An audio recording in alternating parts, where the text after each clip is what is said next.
Express से देखते रहिए आज की ताजा खबरें यूट्यूब के माध्यम से आपके मोबाइल पर। बढ़ते हैं प्रमुख खबरों की ओर। सबसे पहले हेडलाइन। भीम में धारा 144 की पालना के दौरान घायल पुलिसकर्मी बजेराम की तबीयत पूछने के लिए संभागीय आयुक्त BL मेहरा और जिला कलेक्टर अंशदीप जवाहरलाल नेहरू चिकित्सालय पहुंचे। भीम में धारा 144 की पालना करने के दौरान घायल हुए पुलिसकर्मी बजेराम की कुशल से पूछने के लिए संभागीय आयुक्त BL मेहरा और जिला कलेक्टर अंशदीप जवाहरलाल नेहरू चिकित्सालय पहुंचे। अज्ञात व्यक्तियों ने चाकू से हमला कर पुलिसकर्मी को किया घायल। उदयपुर में कन्हैया लाल की निर्मम हत्या के बाद पूरे राज्य में धारा 144 लागू कर दी गई थी। इसी के चलते एक सप्ताह पहले धारा 144 की पालना करने के दौरान अज्ञात व्यक्तियों द्वारा एक पुलिसकर्मी पर धारदार हथियार से वार कर घायल कर दिया गया था। जेएलएन हॉस्पिटल में भर्ती बजेराम जो कांस्टेबल हैं उनके स्वास्थ्य का जायजा लेने हम यहाँ पर आए हैं। कल भीम में अपनी ड्यूटी करते समय इनके ऊपर तलवार से हमला हुआ था, हाथों पर चोट लगी थी, हड्डी क्रैक हो गई। उसका तुरंत हमारे कलेक्टर साहब ने, SP साहब ने ग्रीन कॉरिडोर बना के और ये जेएलएन ले आए थे और रात कल इनका ऑपरेशन हुआ। डॉक्टरों की टीम ने बहुत समय पर सही ढंग से ऑपरेशन कर दिया और जिसकी वजह से इनकी अभी स्थिति ठीक है और इनके लिए आर्थिक सहायता की व्यवस्था और दूसरी जो गारंटी वार्ड वगैरह की हम लोग प्रयास करेंगे और जब तक इनका स्वास्थ्य ठीक नहीं है तब तक अब यहीं करते रहेंगे, तो किसी टाइप की दिक्कत नहीं होगी। धन्यवाद। ठीक है। के खिलाफ फेक न्यूज चलाने वाले जी न्यूज एंकर रोहित रंजन को मंगलवार को गिरफ्तार कर लिया गया। राहुल गांधी के खिलाफ फेक न्यूज चलाने वाले जी न्यूज के एंकर रोहित रंजन को मंगलवार को गिरफ्तार कर लिया गया। क्या बिना किसी विधिक प्रक्रिया के पत्रकार को गिरफ्तार करने के चलते पत्रकारों में रोष व्याप्त है और इसी रोष के चलते Indian federation of working journalist के बैनर तले अजमेर के पत्रकारों को महामहिम राष्ट्रपति के नाम ज्ञापन सौंपा। जी मीडिया के एंकर रोहित रंजन के खिलाफ जिस तरीके से एक राजनीतिक विचारधारा को पोषित करने के लिए एक मुकदमा छत्तीसगढ़ के अंदर किया जाता है और आश्चर्यजनक रूप से बिना किसी विधिक प्रक्रिया का पालन किए अचानक से सादा वर्दी जो पुलिसकर्मी हैं वो उनके घर पर पहुंचते हैं। वहां पर पहुंच करके उनके तमाम लोगों के मोबाइल अपने कब्जे में कर लेते हैं। एकदम से समझ में नहीं आता है कि ये पुलिस किसी कार्रवाई को अंजाम देने के लिए आई है या डकैतों का कोई दल वहां पर पहुंचा है। जिस तरह का परिदृश्य इस समय पूरे देश में देखने को मिल रहा है, पत्रकारों के खिलाफ एक तरीके से हम ये कह सकते हैं कि किसी न किसी राजनीतिक विचारधारा को कैसे पोषित किया जाए, उसके लिए कानून का सहारा और कानून का दुरुपयोग किया जा रहा है। और इसी विषय को लेकर के जिस तरह का एक अघोषित आपातकाल पत्रकारों के खिलाफ, पत्रकारिता के खिलाफ पूरे देश में बन रहा है, उसके लिए आज हमने माननीय राष्ट्रपति महोदय से मांग की है कि इस तरह की जो भी कोशिशें हैं उन पर तुरंत प्रभाव से रोक लगाई जाए। माननीय राष्ट्रपति महोदय की भी ये जिम्मेदारी है कि इस देश के अंदर स्वतंत्र और निर्भीक पत्रकारिता को उनका संबल मिले और यही वजह है कि आज जब हम यहाँ पहुँचे हैं, माननीय जो ADM सिटी हैं उनको ये ज्ञापन सौंपा गया है राष्ट्रपति के नाम का और राष्ट्रपति जी से ये गुहार की गई है कि जिस तरह का परिदृश्य देश में उत्पन्न हो रहा है, इस परिदृश्य पर तुरंत रोक लगाई जाए, ऐसी हरकतों पर तुरंत रोक लगाई जाए, क्योंकि कानून का इस्तेमाल किसी राजनीतिक विचारधारा को पोषित करने के लिए नहीं होना चाहिए। Indian federation of working journalist इन्हीं सब वजहों से लगातार ये मांग करता रहा है कि पत्रकार सुरक्षा कानून इस देश में लागू किया जाए, क्योंकि जब तक पत्रकार सुरक्षा कानून इस देश में लागू नहीं होगा, इस तरह की कोशिशें लगातार जारी रहेंगी, इस तरह के प्रयास लगातार जारी रहेंगे और ख़ास तौर पर उसका निशाना निर्भीक जो पत्रकार हैं उनको बनना पड़ता है। तो इस मांग को लेकर के आज हम मिले हैं, राष्ट्रपति के नाम ज्ञापन दिया और माननीय राष्ट्रपति जी इसमें संज्ञान लेंगे, ये हमारी अपेक्षा है। अजमेर शहर के बीच ऐतिहासिक खूबसूरत आना सागर झील का पानी 2 चैनल गेट खोलकर निकाला जा रहा है। झील में पानी की भराव क्षमता 13 फीट है। अजमेर शहर के बीच ऐतिहासिक खूबसूरत आना सागर झील का पानी 2 चैनल गेट खोलकर निकाला जा रहा है। झील में पानी की भराव क्षमता 13 फीट है, जबकि वर्तमान में झील का जल स्तर भराव क्षमता से 1 इंच ज्यादा है। ऐसे में कलेक्टर अंशदीप ने झील से 2 फुट पानी कम करने के आदेश जल संसाधन विभाग को दिए हैं। आना सागर आज अपनी पूर्ण भराव क्षमता को पार कर गया है। इसका पानी छलकने लगा है। 13 फुट इसकी भराव क्षमता आ गई है। 247.64 MCFT का इसका पूर्ण भराव है। अजमेर में 176 mm बरसात हो चुकी है। पूरा वर्षा काल अभी बाकी है। अभी वर्षा काल का पूरा सीजन बाकी है।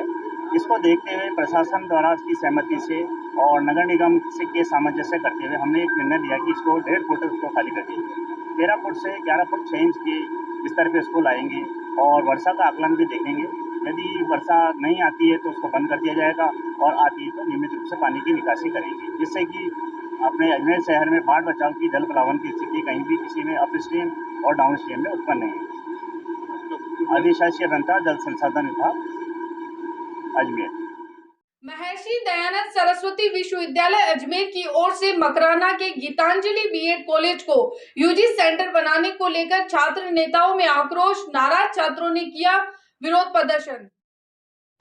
महर्षि दयानंद सरस्वती विश्वविद्यालय अजमेर की ओर से मकराना के गीतांजलि बीएड कॉलेज को यूजी सेंटर बनाने को लेकर छात्र नेताओं ने विरोध जताया, साथ ही सेंटर निरस्त करने की मांग की। ऐसा नहीं करने पर आंदोलन कर राज्यपाल को शिकायत करने की बात कही। आरोप है कि कॉलेज की ओर से अवैध वसूली करने को लेकर पूर्व में ज्ञापन सौंपा और कार्रवाई की मांग की, जबकि अब तक कोई कार्रवाई नहीं हुई। आज हम लोगों ने माननीय कुलपति महोदय को ज्ञापन दिया है। मकराना स्थित गीतांजलि बीएड कॉलेज है जहां पर भ्रष्टाचार का अड्डा बन चुका है। छात्राओं ने 2 महीने पहले भी यहां पर आकर ज्ञापन दिया था, विश्वविद्यालय में प्रदर्शन किया था।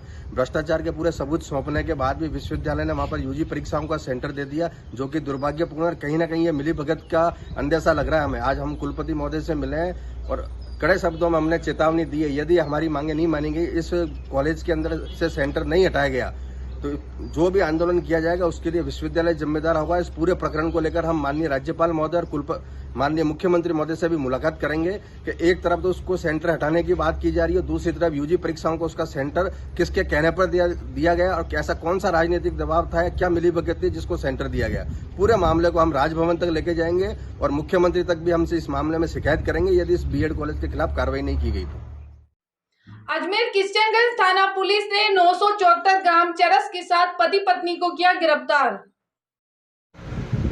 अजमेर किशनगंज थाना पुलिस ने 974 ग्राम चरस के साथ पति पत्नी को किया गिरफ्तार। दोनों आरोपी अपने दरगाह बाजार घर से चरस को थैले में लेकर निकले और शास्त्री नगर में पुलिस ने पकड़ लिया। पुलिस ने चरस जब्त कर जांच शुरू कर दी। 974 ग्राम चरस के साथ पुलिस ने पति पत्नी को किया गिरफ्तार।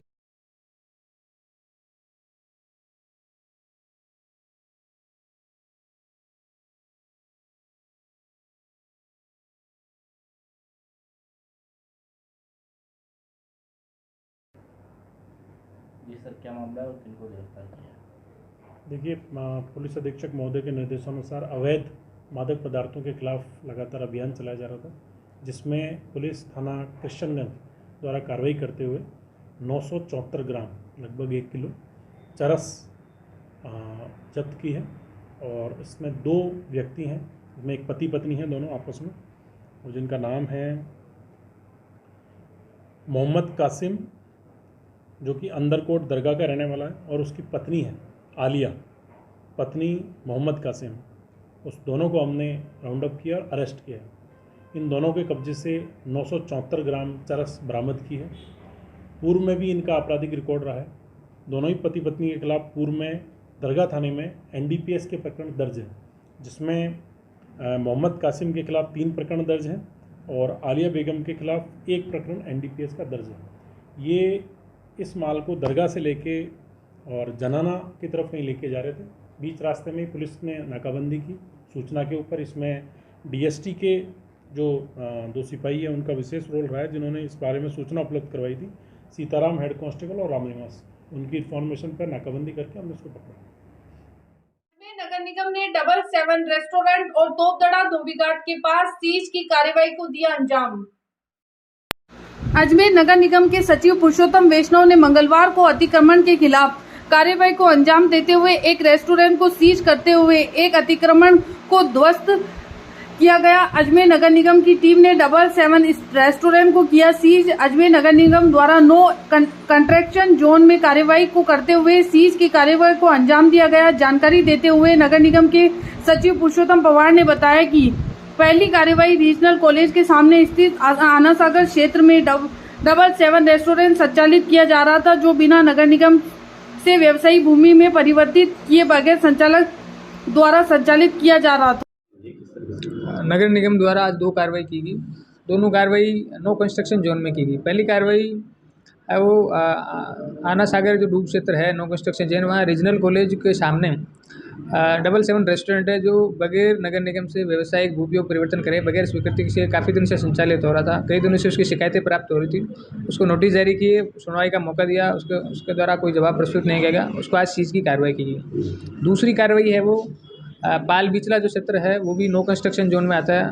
वहाँ कम से कम 1 महीने से एक स्पोर्ट्स टाइप की वहाँ कई दिन से मिट्टी और पत्थर भरत करके और काफ़ी सारे पोल खड़े करके और वहाँ निर्माण कार्य चल रहा था। उसको भी नोटिस दिए गए, फिर सुनवाई की गई, लेकिन उसके द्वारा न तो कोई काम रोका गया और नगर निगम के नोटिस की अवहेलना की गई। उसको आज तोड़ने की कार्रवाई की गई। आगे भी जारी रहेगी सर? आगे भी कार्रवाई जो भी ये दोनों नो कंस्ट्रक्शन जोन है नगर निगम के, उनमें जो भी बगैर स्वीकृति के या जो अवैध निर्माण कर रहे हैं उन पर नगर निगम कार्रवाई करता है और करेगा। विरोध भी हुआ था? हाँ, दूसरी जो कार्रवाई थी पाल बिचला, वहाँ पर जो निर्माण करता है उसके द्वारा विरोध किया गया था, लेकिन नगर निगम ने पूरी कार्रवाई है वो की। आपका नाम होता है? पुरुषोत्तम पवार, सेक्रेटरी नगर निगम अजमेर। नियमित खबरों से बने रहने के लिए देखते रहिए आपके मोबाइल पर न्यूज एक्सप्रेस आवाज। आपकी यूट्यूब न्यूज चैनल को भी लाइक करें, सब्सक्राइब करें और शेयर करें।